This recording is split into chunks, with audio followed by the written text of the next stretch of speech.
Сайн байцгаана уу? Та бүхэндээ өнөөдөр Солонгос улсад хувийн зарлалаар суралцж байгаа оюутнуудад олгогддог тэтгэлгийн талаар танилцуулах байна. За энэ тэтгэлэг бол GKS буюу Global Korea гэдэг тэтгэлэг хөтөлбөр байгаа. Үүсүү Чаби UAXN G1 буюу хувийн зарлалаар суралцдаг шилдэг оюутны тэтгэлэг гэж тэтгэлэг байгаа. За тэгэхээр энэ тэтгэлгийг Солонгос суралцж байгаа Монгол оюутнууд авах боломжтой гэсэн үг. За тэгэхээр энэ тэтгэлэг маань жил бүрийн 1 сар зарлагддаг. За тэгээд 1 сар зарлагдахдаа нийтдээ өнгөрсөн жилийн байдлаар бол нийтдээ 250 хүнд олгогдсон байгаа. За тэтгэлгийн хувьд болохоор амжиргааны зардлыг олгодог. За хувийн зардлаараа сургалтынхаа хөтөлбөрийг төлж явдаг оюутнуудад амжиргааны зардал буюу сар бүр 500 мянган вон тэтгэлэг олгогддог гэсэн үг. За тэгээд нийт 10 сарын хугацаанд буюу 3 сараас 12 сар хүртэл сар бүр 500 мянган вон буюу нийтдээ 5 сая воны тэтгэлэг олгогддог гэсэн үг. Тэгэхээр энэ тэтгэлэгт хөтөлбөрт Солонгос суралцж байгаа монгол оюутнууд маань бүгдээрээ хамрагдах боломжтой. За тэгэхээр энийг болохоор яадгүй гэхээр NID буюу Солонгосын засгийн газраас за сургууль руу тэтгэлгийг олгоод сургуулаас оюутнуудын данс руу хийж өгдөг байгаа. За тэгэхээр энэ тэтгэлэгт ямар хүмүүс хамрагдах боломжтой вэ гэхээр дараах шаардлагыг бүгдийг нь хангасан хүмүүс хамрагдах боломжтой байдаг. За тэгэхээр дараах шаардлага гэхээр юу байх вэ гэхээр за нэгдүгээрт бол гадаад оюутан байх хэрэгтэй байгаа. За гадаад оюутан байхын тулд аав ээж нь хоёулаа гадаад хүн гэдгээ батлах хэрэгтэй гэсэн. За тэгээд тавигдах шаардлагын хувьд болохоор за тухайн жилийн 3 сарын байдлаар болохоор бакалаврын төвшөнд суралцж байгаа оюутан. За тэгэхээр 3 сар гэдэг маань хичээл эхлэх үеэрл байгаа тийм ээ. Хичээл эхлэх үед бакалаврын төвшөнд суралцж байгаа оюутнууд энэ тэтгэлэгт материал авах боломжтой. Гэхдээ 2 семестрээс дээш суралцсан байх ёстой гэдэг шаардлага байдаг. Тэгэхээр эхнийхээ 1-р семестр, 2-р семестртээ бол боломжгүй, харин 3 дахь семестрээс эхлээд энэ тэтгэлэгт материал авах боломжтой болж өгч байгаа гэсэн үг. За магадгүй шилжсэн оюутнуудын хувьд бол тухайн шилжиж ирсэн сургуульдаа 1 жилээс дээш буюу 2 семестрээс дээш суралцсан байх ёстой гэсэн шаардлага бас байгаа. За тэгээ хоёрдугаарт бол нийт суралцсан хугацааныхаа туршид 100 онооноос 80-аас дээш оноо авсан байх ёстой гэсэн шаардлага байгаа. За гуравдугаарт нь болохоор яг өмнөх улиралдаа бас 80-аас дээш оноотой байх ёстой гэсэн шаардлага бас байгаа. За тэгэхээр энийг болохоор 100 оноонд 80-аас дээш гэдэг дунджаар 80-аас дээш оноотой байх ёстой гэсэн шаардлага байна. За дөрөвдүгээрт нь болохоор солонгос хэлний төвшин тогтоох шалгалт буюу TOEIC-д 4-өөс дээш төвшний оноотой байх ёстой гэсэн шаардлага байна.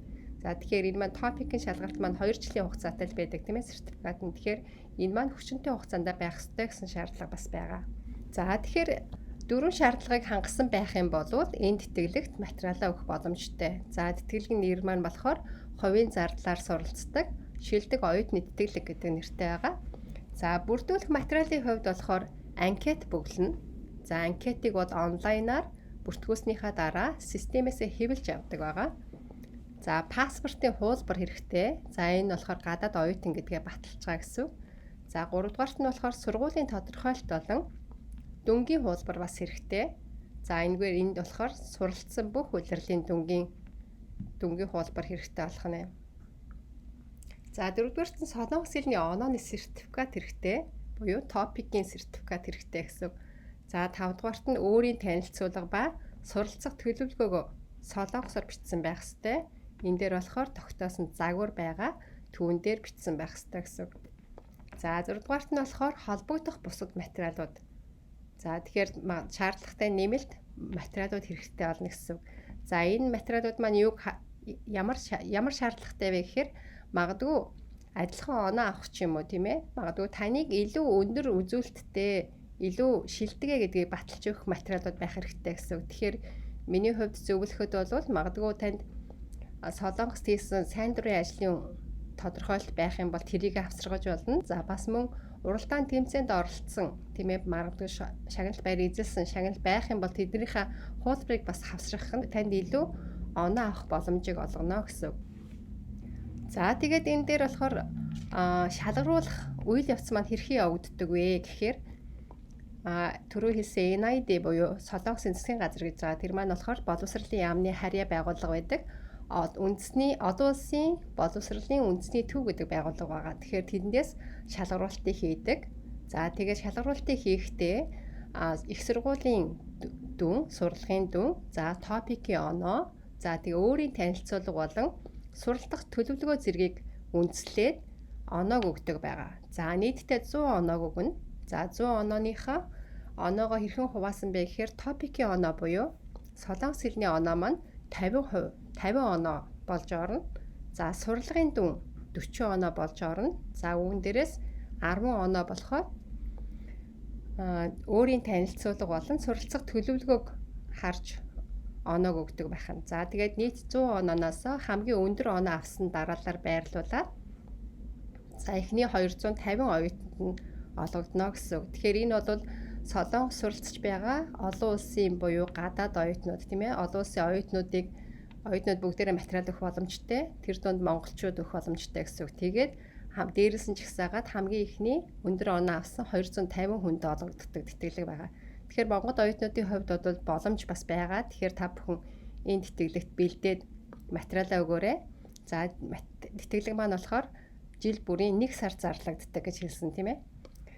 За хэрвээ магадгүй адилхан оноо авсан тохиолдолд яах вэ гэхээр энэ дээр эхлээд топикийн оноог харна гэж байна. За тэгээд тэрний дараа сурлагын оноо, за тэрний дараа өөрийн танилцуулга болон суралцах төлөвлөгөөг хэрхэн бичсэн байна вэ гэдгээс хараад дарааллыг нь гаргана гэсэн байна. Тэгэхээр ерөнхийдөө энэ тэтгэлэгт маань хамгийн их оноо эзэлж байгаа зүйл маань болохоор топикийн оноо байна тийм ээ. Тэгэхээр топикийн оноогоо өндөр авах тусмаа тэтгэлэг авах магадлал бас нэмэгдэнэ. За тэрний дараагаар сурлагын дүн ч гэсэн бас сайн байх хэрэгтэй гэсэн. Сурлагын дүн бас сайн байх хэрэгтэй. За тэгээд суралцах төлөвлөгөө, өөрийн танилцуулга бас сайн бичих хэрэгтэй гэсэн байна. Тэгэхээр хэв бүхэнд банд боломж байгаа гэсэн. Тэгэхээр та бүхэн үзээд алдаарай. За энэ тэтгэлэг хэрхэн зарлагддаг вэ гэхээр вебсайтаар зарлагддаг байгаа. Study in Korea гэсэн вебсайтаар зарлагддаг.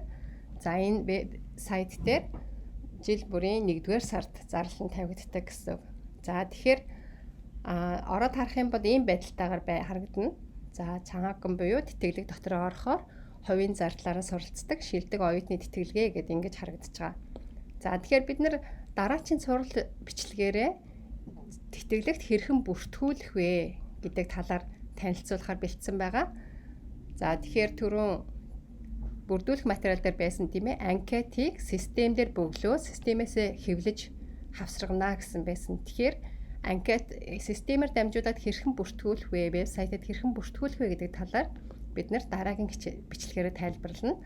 За тэгэхээр та бүхэнд амжилт хүсье. Дараагийн бичлэгээр уулзцгаая. Баяртай.